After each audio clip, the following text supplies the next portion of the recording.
Good morning, friends. Today we will learn about the singular integral equation and the solution of the integral equation under the case of singular integral equation. First, uh, we should know about the integral equation and the types of the integral equation. Then the basic general form of the integral equation is yx fx lambda a to b k of x comma t yt and dt, where k of x comma t is the kernel of the integral equation and yt is the unknown function. This is a yx and yt both are unknown function, and the known function is fx and kernel x comma t. Okay, this is the eigenvalue lambda, and a to b are the limit of this integration. And on the base of the limit of the integration, we can divide the integral equation in two parts. One is the Boltzmann integral equation, other is Friedmann integral equation. The Boltzmann integral equation, if a is a constant, lower limit is constant and upper limit is variable, then this type integral equation is known as Boltzmann integral equation. This is variable.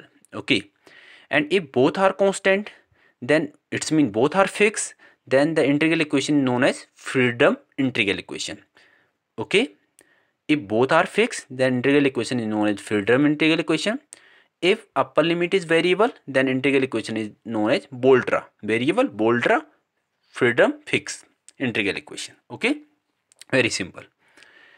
And the special type of the integral equation in this lecture we have is singular integral equation. Singular integral equation is a equation in which the range of the integration is infinity. Maybe the upper limit is infinity, lower limit is infinity. Okay, the range of the integration is infinity, and the kernel is discontinuous or does not exist, or we can say that there is a point at which the kernel does not exist, and we know that the point at which the function does not exist is known as singular point. In complex analysis we know that, or in real analysis we know that a point at which the function does not exist is known as singular point.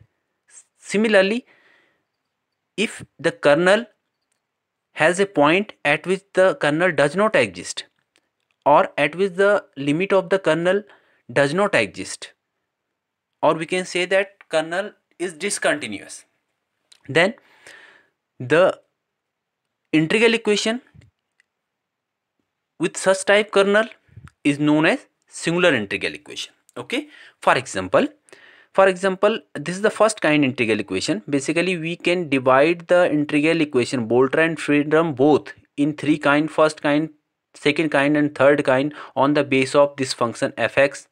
Okay, on the base of this function fx and the limit, and the on the base of the eigenvalue.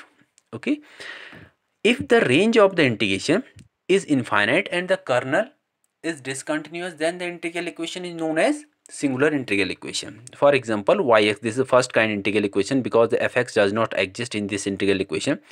Yx equal to 0 to infinity, the upper limit does not exist, this is infinite, and sine x comma t yt and dt, where the kernel is continuous. Sine x comma t is continuous between 0 to infinity, but upper limit does not exist.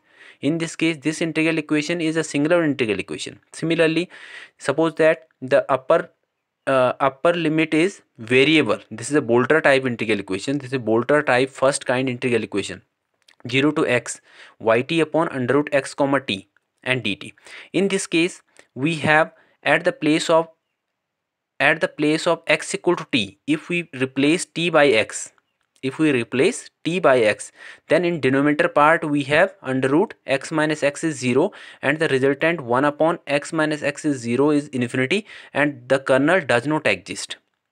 Okay, if we take limit t tends to x, then the limit does not exist. In this case, this example is the example of singular integral equation, or the t equal to x is a singular point for this kernel. Okay, for example, let me take to solve example based on singular integral equation. The example is solve the integral equation x equal to 0 to x yt and x minus t to the power half and dt. Okay, first we take kernel and unknown function and the limit from this integral equation. Okay, from this integral equation, and the kernel is what is the kernel? Kernel is 1 upon x minus t to the power half. What is the kernel? 1 upon x minus t to the power half. What is the value of yx? Yx is x. Yx is x. What is the unknown function? Yt. Yt is unknown function. Okay. When you take the limit on the kernel, t tends to infinity. Suppose you take t tends to x. Suppose you take t tends to x because upper limit is x. When we take t tends to x in the kernel 1 upon x minus t to the power half, then this kernel tends to infinity. It means the limit does not exist. If limit does not exist, it means the kernel is discontinuous. Okay, it means the kernel is discontinuous. And if kernel is discontinuous, then integral equation is known as singular integral equation. What is the singular point? Singular point is x, because at the point x the kernel does not exist, then singular point is x. Okay, and the integral this type integral equation is known as singular integral equation. Okay, for solution of this integral equation, for solution of this type integral equation, first we compare this equation with Abel integral equation. So the general form of Abel integral equation is fx equal to 0 to x yt upon x minus t to the power alpha and dx, where alpha is greater than 0 and less than 1. Okay, and this is the under the kinds of Abel integral equation. The value of the alpha is half. The value of the alpha is half. Okay, and what is the value of kernel? Kernel is, what is the value of kernel? Kernel is 1 upon under root x minus t. After comparing this equation with Abel singular integral equation, we have the value of fx is x and alpha is half. Okay, and we know that the solution of the Abel integral equation is yt equal to sine alpha t upon pi d upon dt 0 to t fx upon x minus t to the power 1 minus alpha and dx. This is the solution of integral Abel integral equation. Okay, if this is the solution of Abel integral equation and this is also Abel integral equation, then the solution of this equation is same as the solution of this equation. Okay, we have the value of alpha is half 1 upon 2 and we have the value of fx is x. Okay, we can put alpha equal to half and fx equal to x in the solution of Abel integral equation, and after solving this equation we can find the solution of this integral equation. So the resultant is yt equal to sine pi upon 2 upon pi d upon dt and integral 0 to t fx is x and t minus x to the power 1 minus 1 upon 2 and dx. Okay, this is equal to sine pi upon 2 upon pi and d upon dt 0 to t x upon t minus x to the power half and dx, and we know that sine 90 equal to 1, then it is equal to 1 upon pi d upon dt 0 to t x upon t minus x to the power half and dx. And first we find the result and answer of this integral. Then the integral I equal to 0 to t x upon t minus x to the power half and dx. For solution of this integral, let we take t minus x equal to p square. T minus x equal to p square, and after differentiating this with respect to then the because in this integral we have, this is the independent variable, this is like a constant. Okay, then the after differentiating this, the differentiation of t is 0 because this is a constant, this is a variable minus dx, and differentiation of this is 2p dp. Okay, then what is the value of dx? Dx equal to minus 2p and dp. For finding the limit, upper limit and lower limit with respect to the x minus t minus x equal, with respect to the t minus x equal to p square. First, if x equal to 0, then at the place of x we can put 0, then resultant t equal to p square, and the limit is the lower limit p equal to under root t. Okay, according this p equal to under root t. Similarly, if x equal to t, then at the place of x we can put t here, then the answer is p square equal to 0 and p equal to 0. Then the integral is under root t, lower limit under root t, upper limit is 0, and the value of uh,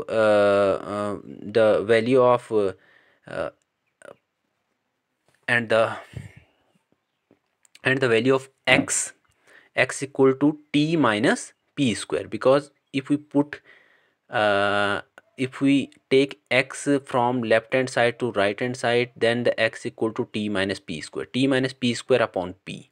In denominator we have p, and the resultant is and the value of dx is minus 2p and dp. After solving this, we have the final integration is minus 2 under 2 to 0 t minus p square and dp. After integration of this, minus 2 tp and integration of p square is p cube upon 3. And when we take the upper and lower limit, then when we take 0, then all the function is 0, minus the lower limit minus the lower limit is this, the minus of lower limit, and this sign is negative, and then minus minus plus, and resultant is plus 4 upon 3 t to the power 3 upon 2. And when you put this value in the integration, then yt equal to 1 upon pi d upon dt, and the value of this integration is 4 upon 3 t to the power 3 upon 2. After solving this, we have the resultant is 2 upon pi t to the power 1 upon 2. Okay, this is a process for finding the integration using Abel integral equation. Okay, using Abel integral equation. If we have the we first we should check the types of the integral equation. If the integral equation is a singular integral equation, and the Abel integration, the type is Abel integration type, then we know the answer of the Abel integration type, Abel integral equation, and simply we can find the answer of such type question. Okay, thank you.